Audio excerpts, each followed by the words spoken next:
Welcome to LabMinutes.com and our lab video series in Cisco ACS. You can find a complete list of ACS videos on our website by clicking on the link above and sign up for our newsletters to receive the latest video updates. In this video, we will configure basic device admin on Cisco ACS using TACACS.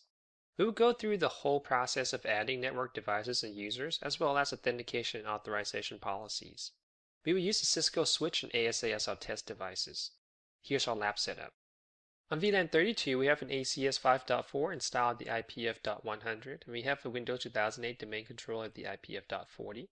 For our test devices, on the switch and the firewall, we're going to be sourcing everything from loopback 0 on the switch 172.16.0.1, and then on the firewall, we're going to use the IPF 10.252. We will be using 4 test user accounts. 2 of those are going to be located on AD, and the other 2 local to the ACS. On the AD, we have admin1 as part of network admin group that we're going to give a privilege 15, and the user support one that's part of AD group network support that we're going to deny access. Now for the local user, we have local 1 that's part of local admin group that we're going to assign privilege 15, and then we have local 2 that's part of local support that we also going to deny access. So the first thing I want to show you is the 2 AD test user. So here on our Active Directory user and computer, we have the admin1 account that is a member of network admin. And we also have a support1 account that's a member of network support. Next, we're going to log into our ACS server.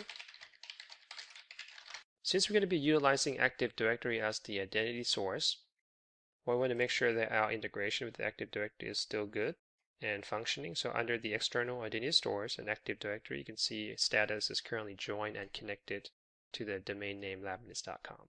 Okay, so now we're going to begin our configuration by adding network device by first creating a network device group, and these are some of the groups that you can logically place your network devices under. So later on, if you wish to create or condition based on the network device group as part of your authorization policy, you can do so. So by default, it comes with a location and device type device group. So under location, we are going to create a simple location called HQ, or under parent all location, and submit. Okay, HQ, and then under the device type, we are going to create one called switch for our switch, and then we are going to create another one called firewall for our ASA. And other than the 2 default device group, you can come up with as many device group as you like by just click create right here.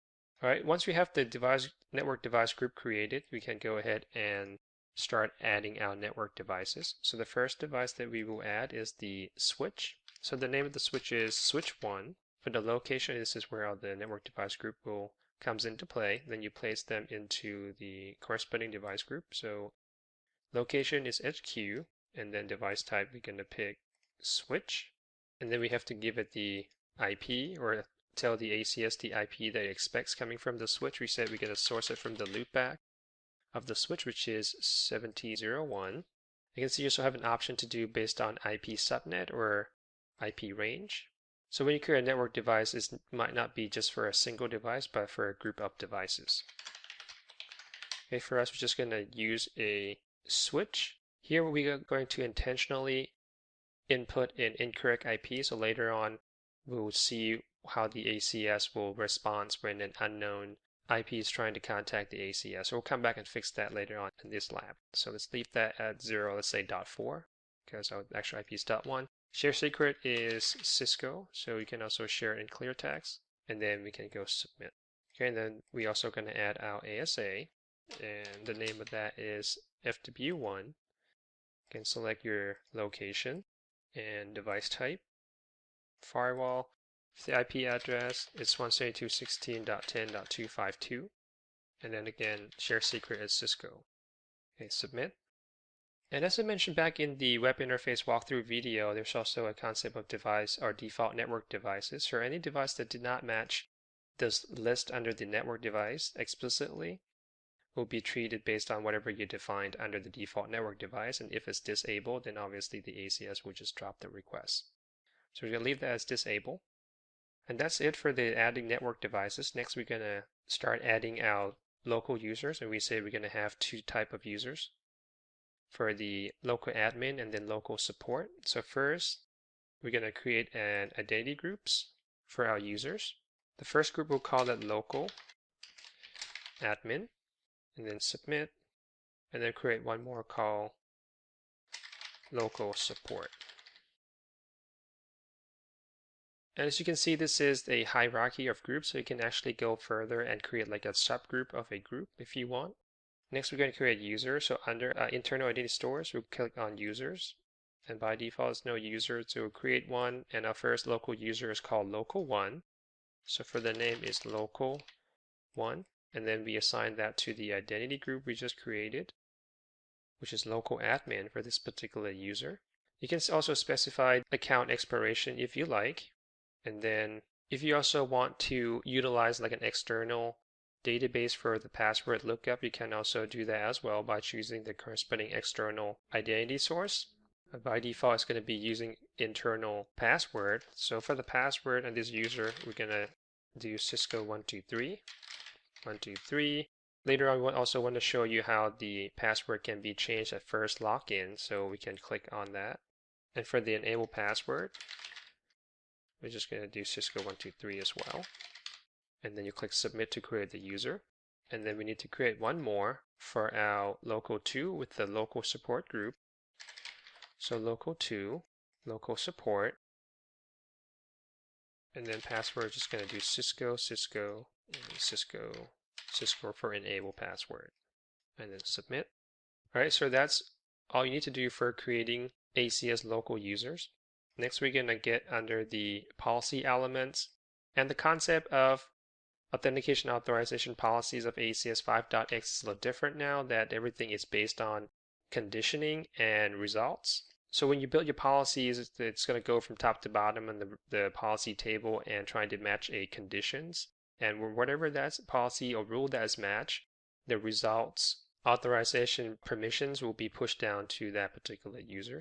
So as far as the condition, you can condition based on date and time. So if you want your user to access your network devices or lock into network devices during a certain date and time, you can do that. You can condition based on specific custom attributes, and you can create them right here. And this is going to go through your ACS dictionary.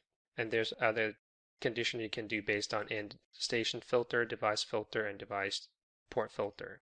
We're going to look at device filter in our future videos. For the results, if you're dealing with device admin like we do here, you only have two types of results that you can return to the user. One is shell profile, and that's related to the privilege levels. And the other one is command set, which is related to command authorization, which again, we'll look at in the next video on the advanced device admin. But if you're dealing with radius authentication or network access, then you have an option to push down downloadable ACLs and then any custom radius attributes that you would like to return to the device. Here we're dealing with TACACS device admin and in particular shell profile. So we're going to create a shell profile. So for the name, we're going to create one called privilege 15 just to be descriptive to what we're about to set, and max 15. And if you move over to the common task, this is the default privilege that you want the users to have access when they first log into the device.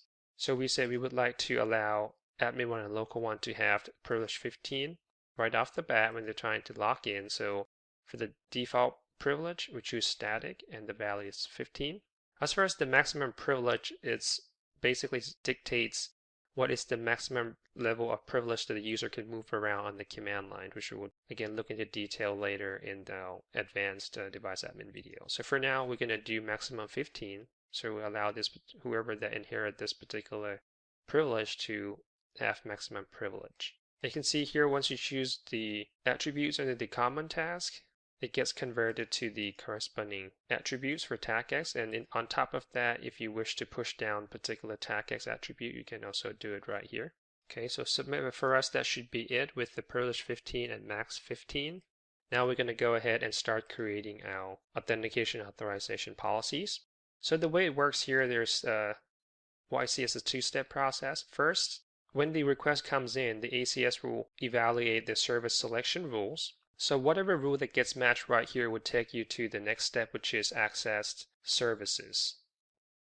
Okay, so let's go through that right now. So first we need to create our access services.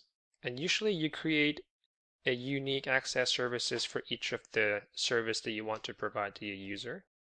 Here we're dealing with a device admin services, so we'll call it lm-device-admin. And here you have an options to select from a template. So if you choose from one of the 4 default template that ACS provide, you can just do that also if it's simple enough and it matches your needs. Or you can also duplicate from any existing service if you like, and by default there are 2 of those, which is the default device admin and network access that we have disabled currently, so you can just copy from those as well.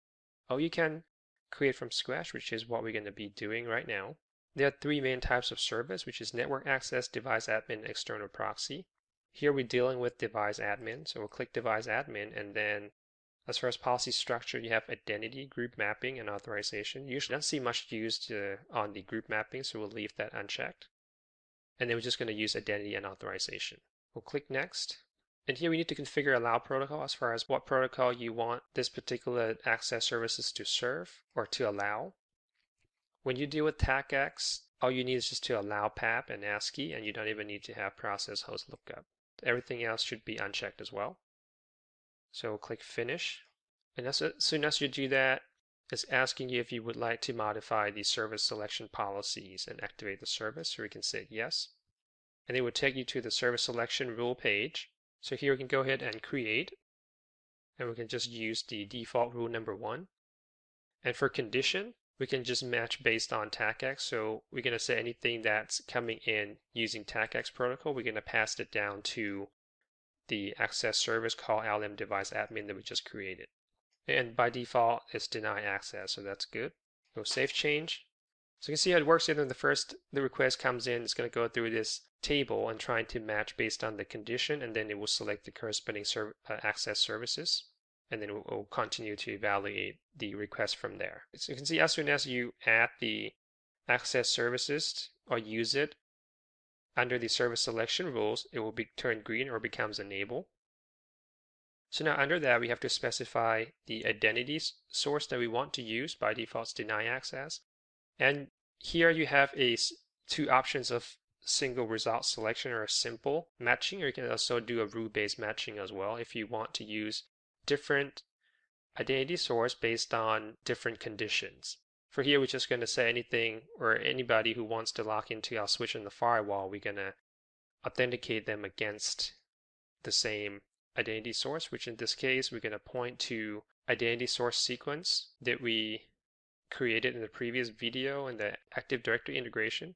We have one called AD local, which is basically look at AD first, and then if the user is not found, it will continue looking at the local database. And click OK.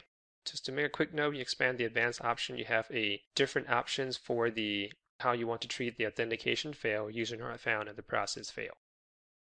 By default, they're either rejected or dropped, which is fine, so we'll save change. So that's for the authentication policy. Next, we're going to look at authorization policy. So by default, if you look at under the conditions column, there's only compound condition defined. So if you want to use the additional conditions, what you need to do is to click on the customize button down here, and then you can see a whole lot of options that you can use for your condition. So first, let's get rid of the compound condition. And let's pick a couple of the conditions from our list here. First, let's see. We can do protocol again if you want. And we're going to be conditioning based on AD group as well as the local group. So we need to find the, right here, AD1 external group. And then for the local group is identity group. Okay, for the results, we said we're going to only deal with the shell profile from now. So let's remove the command set since we're not doing any command authorization at all in this video. We'll click OK. Now that we have the conditions that we want to use in place, we can create our authorization rule. So we'll click create. For rule number 1, protocol, again, this is kind of redundant. I'm just going to do it anyway. We'll make sure it's TACACS protocol. We're going to try to match the user that's part of the network admin group from the AD. So we'll select external group, and we'll select the group from our list that we selected again back in the Active Directory integration video, and we said the group that we want is network admin. So we'll select network admin, and then if both of these conditions are matched, we want to assign purge 15 max 15 shell profile to the user. Okay, so we'll click OK. Now we need to create one more for local group, local admin. So we'll click Create. Again, protocol, we'll select TACACS. And for identity group, we'll select local admin. Show profile, again, per 15, max 15. Now for the two remaining users, as long as they're not matching these two rules, it's going to fall all the way down to the default. And since the default result is permit access, we need to modify that and change it to deny access. So we're just going to use the default rule to deny access for the other two users, then save. So that should be it for the configuration on the ACS to support device admin. We now can move on to the configuration on the switch and the firewall.